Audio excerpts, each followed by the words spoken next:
The chill of autumn whispered through the trees, their leaves crumbling underfoot as Jessica and her friends made their way along the winding dirt path that led to Clawson Woods, a place notorious among the locals for its haunting legends. They were supposed to be exploring, chasing thrills while recounting tales that sent shivers down their spines.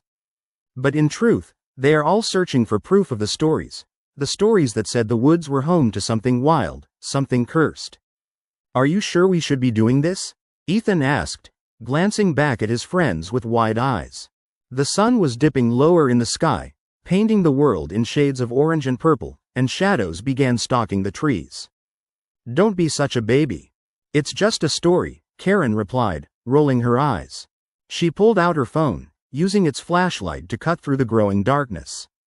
"You heard the legend. Werewolves only come out on full moons."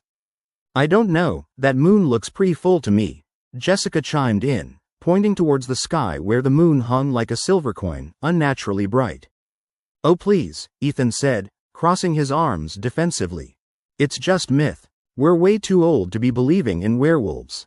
They reached a clearing, lanterns hanging from branches like ghosts, and the group spread out to set up their small campfire. As they gathered around, laughter replaced tension, echoing through the fading light. Even Jessica felt her apprehensions ease. They were just kids on an adventure, nothing really could go wrong. An hour passed, and the laughter began to fade when a suddenly chilling wind swept through. It whistled through the trees, sending a jolt of unease through Jessica's spine. "Did you feel that?" she asked, glancing at her friends. "What?" Ethan shrugged, though his eyes darted nervously. Karen smirked, trying to lighten the mood. "More ghost stories? What's next? Bigfoot?" But something rustled in the trees, a snapping of branches that sent a wave of silence over them. The fire sputtered, throwing erratic shadows across their faces. "What was that?" Ethan's voice had dropped to an uneasy whisper, eyes wide. "Just the wind," Karen insisted, though she cast a nervous glance towards the woods.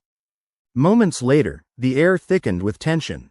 They were all suddenly aware of the encroaching darkness and the monstrous forms lurking within. Jessica could feel her heart pounding louder than the crackling of the fire. "I think we should head back," she proposed, her voice barely above a whisper, mouth dry. Before anyone could argue, a low growl cut through the night air, deeper and more intense than any animal they had ever heard. It resonated in their bones, sending icy shock waves through their hearts. The growl came again, closer this time. "What was that?" Ethan trembled, wide-eyed, the bravado fading fast.